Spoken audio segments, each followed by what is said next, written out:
बिहार विधानसभा चुनाव के बीच बिहार के 300 बेरोजगार युवाओं के साथ हो गया बड़ा कांड। जी हां, अगर आप बिहार से हैं, बेरोजगार हैं, तो ये खबर आपके लिए है। कहीं आपके साथ भी ये कांड ना हो जाए जो ये 300 लोगों के साथ हुआ है। अब ये सभी लोग माथा पकड़कर रो रहे हैं और अपने आप को और अपनी किस्मत को कोस रहे हैं। जिस तरीके से बिहार में बेरोजगारी बढ़ती जा रही है और बेरोजगार युवा परेशान है, उसे देखते हुए लोग उन्हें अपनी जालसाजी का शिकार बना रहे हैं। पहले आपको लालच दी जाती है और आप जब इस जाल में फंस जाते हैं तो आपको मूर्ख बना दिया जाता है। बिहार में विधानसभा चुनाव है, ऐसे में बेरोजगार युवाओं के साथ एक बड़ा फर्जीवाड़ा हो गया है।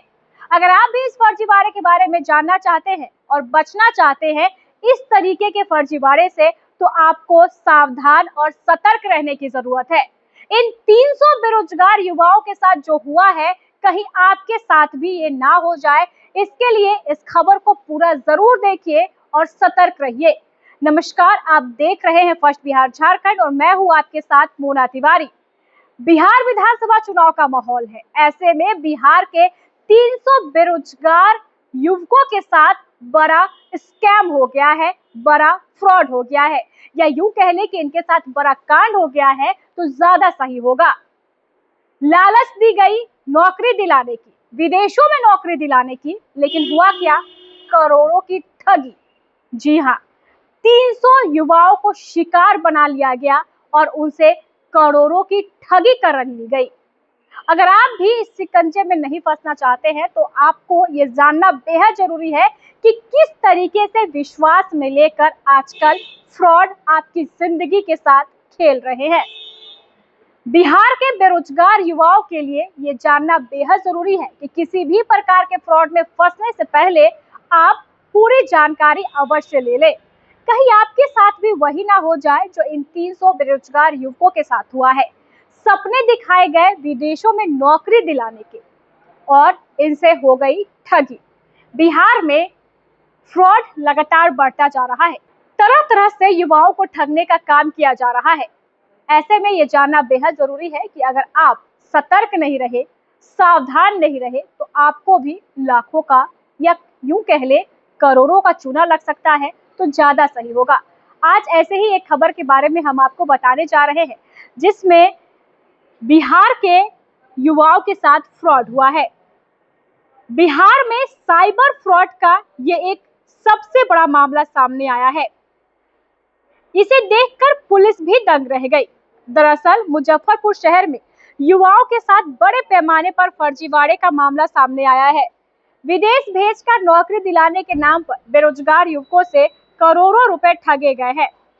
जानकारी के अनुसार शहर के बैरिया स्थित एक मॉल में इंपीरियल इंटरप्राइजेस नाम से 3 माह से चल रहा ऑफिस असल में फर्जी रैकेट का अड्डा था। इस रैकेट ने 300 से अधिक युवाओं से करीब 3 करोड़ रुपए ठग लिए। यह गैंग बेरोजगारों को विदेश में आकर्षक नौकरी दिलाने का लालच देता था। बताया जाता है कि अब तक 29 युवकों को पश्चिमी अफ्रीका के बेनिन देश का फर्जी वीजा और एयर टिकट देकर मुंबई एयरपोर्ट भेजा गया था। वहीं कई अन्य युवकों को अमेरिका और यूरोप के देशों का फर्जी वीजा भी उपलब्ध कराया गया। ठगी का खुलासा तब हुआ जब मुंबई एयरपोर्ट पर जांच के दौरान वीजा फर्जी निकला और सभी युवक वापस लौट आए। गुरुवार को जब पीड़ित युवक बैरिया स्थित मॉल पहुंचे तो वहां का ऑफिस बंद मिला। इसके बाद गुस्साए युवकों ने ऑफिस के बाहर जमकर हंगामा किया। सूचना मिलते ही city SP Kota Kiran Kumar, SDO town 2 Vinita Sinha और अहियारपुर थानेदार रोहन कुमार मौके पर पहुंचे। पुलिस अधिकारियों ने युवकों को समझा बुझाकर शांत कराया। इसके बाद पीड़ितों के आवेदन पर अहियारपुर थाने में एफआईआर दर्ज कराई गई। पुलिस ने इस मामले में झारखंड के धनबाद जिले के कलरास रोड भटकुलिया निवासी अभिषेक कुमार, रंजीत कुमार शर्मा, संदीप कुमार, विनय शर्मा और मोहम्मद अरमान को नामजद आरोपी बनाया है। पुलिस का कहना है कि यह रैकेट बड़े स्तर पर काम कर रहा था और इसके तार या अंतर्राष्ट्रीय गिरोह से जुड़े हो सकते हैं। जांच टीम ने ऑफिस से मिले कुछ दस्तावेज और इलेक्ट्रॉनिक उपकरण जब्त किए हैं, जिनकी जांच की जा रही है। दरभंगा के बस्तवाड़ा निवासी मोहम्मद साबिर जो इस रैकेट का शिकार बने, उन्होंने बताया है कि लोगों ने उन्हें विदेश भेजने का झांसा दिया था। 19 सितंबर को जब वह ऑफिस पहुंचा तो बताया गया कि सभी सीटें भर चुकी है, लेकिन मेडिकल अनफिट उम्मीदवारों की जगह उसे भेजा जा सकता है। इसके बाद उसे 21 सितंबर को जूरन छपरा स्थित एक पैथोलॉजी सेंटर में मेडिकल के लिए भेजा गया, जहां 3000 लिए गए। मेडिकल फिटनेस सर्टिफिकेट मिलने के बाद उसे फिर ऑफिस बुलाया गया और शाम में करार पर हस्ताक्षर कराए गए। लेकिन सबसे हैरानी की बात यह रही कि रात 11 बजे ही उसके मोबाइल पर ई वीजा भेज दिया गया। इतनी जल्दी वीजा आने पर उसे शक हुआ। इसके बाद उससे 90,000 की मांग की गई और बताया गया कि 8 अक्टूबर को मुंबई से फ्लाइट है। मुंबई पहुंचने पर उसे जेजे हॉस्पिटल में टीका दिलवाया गया, लेकिन एयरपोर्ट पर जांच के दौरान पता चला कि वीजा फर्जी है। सिवान के प्रिंस कुमार प्रसाद ने बताया है कि उससे सोशल मीडिया पर विदेशी भेजने से जुड़ा विज्ञापन देखा था और उसी के जरिए वह बैरिया स्थित ऑफिस पहुंचा था। ऑफिस में विनय कुमार शर्मा और अभिषेक कुमार शर्मा नाम के लोगों ने उसका इंटरव्यू लिया और बताया कि उसे बेनिन देश में स्टोर कीपर की नौकरी के लिए चयन किया गया है। इसके बाद मेडिकल और इंटरव्यू की प्रक्रिया कराई गई। प्रिंस ने बताया कि उसे 90,000 रुपए की पूरी रकम दी, उसे वीजा, टिकट और पासपोर्ट वापस कर दिया, जबकि जिन युवकों ने कम पैसे दिए उनका पासपोर्ट तक रोक लिया गया। इन लोगों के पास बड़ी संख्या में युवाओं के पासपोर्ट जमा थे। प्रिंस को भी फर्जी वीजा और टिकट देकर मुंबई भेजा गया था, लेकिन उसे भी वहां से बेरंग वापस लौटना पड़ा। इस तरीके से जो बिहार के बेरोजगार युवा है, उन्हें नौकरी दिलाने के नाम पर, विदेशों में नौकरी दिलाने के नाम पर उनके साथ फर्जीवाड़ा हो रहा है।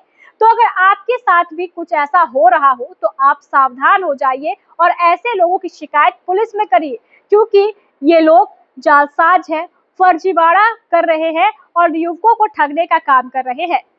सावधान रहें, सतर्क रहें। बहरहाल इस खबर में बस इतना ही।